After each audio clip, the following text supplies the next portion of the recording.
Turning now to the gridiron, Week 6 of the NFL season wraps up with 2 Monday Night Football games. Yesterday's action ended in a fury with a brawl between members of the Chiefs and the Lions. Take a look at this.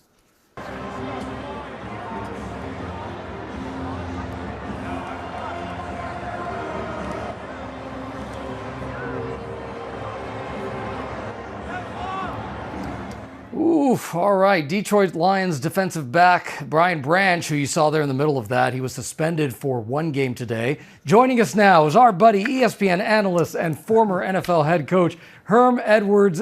Coach, it is good to see you. We usually see you on GMA Sunday. It's good to see you here on a Monday night. Thank you, my friend.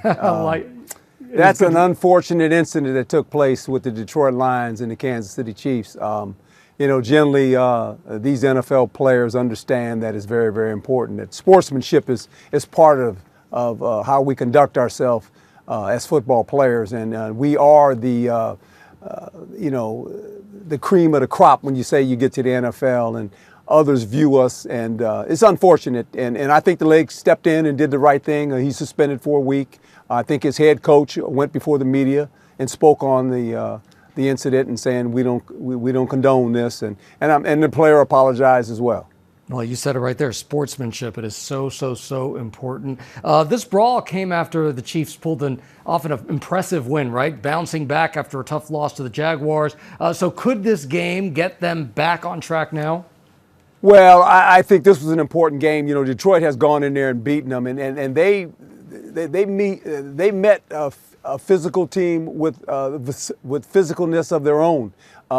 The Chiefs' intentions were, we're going to run the football, we're going to match their physicality, and they did do that. They took it to the Detroit Lions, and it was a really big win for the Chiefs in the fact that they made a statement to let everybody know the Chiefs are back, and they are. They're back. Yeah, they're back. All right. Another post-game incident involved the Dolphins, who fell to 1-5. Quarterback Tua Tagovailoa, he called out team leadership and accused teammates of missing or being late to players-only meetings. So how big of an issue do you think his remarks are going to cause here?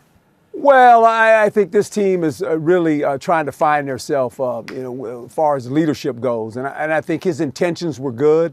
The things he said made a lot of sense, but this is something that you keep in-house.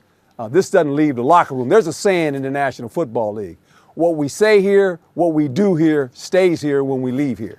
And that's one of those situations where the intentions were good, but the audience that he spoke to was the wrong audience, to be quite honest. Oh, yeah, if it stays there, absolutely. All right, so as we speak right now, we still have 2 games left this Monday night. So we got the Bills visiting the Falcons. We got the Bears facing the Commanders. What do you think? What's going to happen? Well, it's already, both teams scored on the first possession when you think about Atlanta and the Buffalo Bills.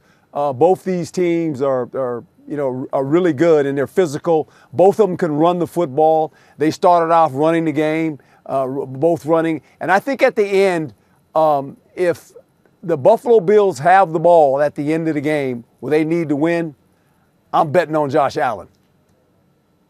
All right. Well, and when we're looking at the Bears and the Commanders yesterday on GMA, you said you're looking at the Commanders. You think they're going to win. On GMA3, Greeny told me he thinks it's going to be the Bears. Well, look, Caleb Williams has something to prove. This is the new improved in Caleb Williams with Ben Johnson now. This offense is entirely different. That's actually the Detroit Lions offense. I mean, there's similar things that they do in their offense. And you've watched Caleb Williams, all of a sudden, a guy that took 68 sacks last year because he held on to the ball, trying to force plays and make plays. Ball's out of his hand. I mean, he looks like an entirely different quarterback. Remember, both these guys were picked 1 and 2 coming out of college.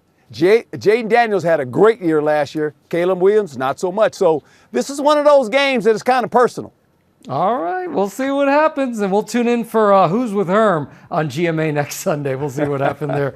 Coach Herm Edwards, we appreciate you, my friend. Thank you so much. Thank you.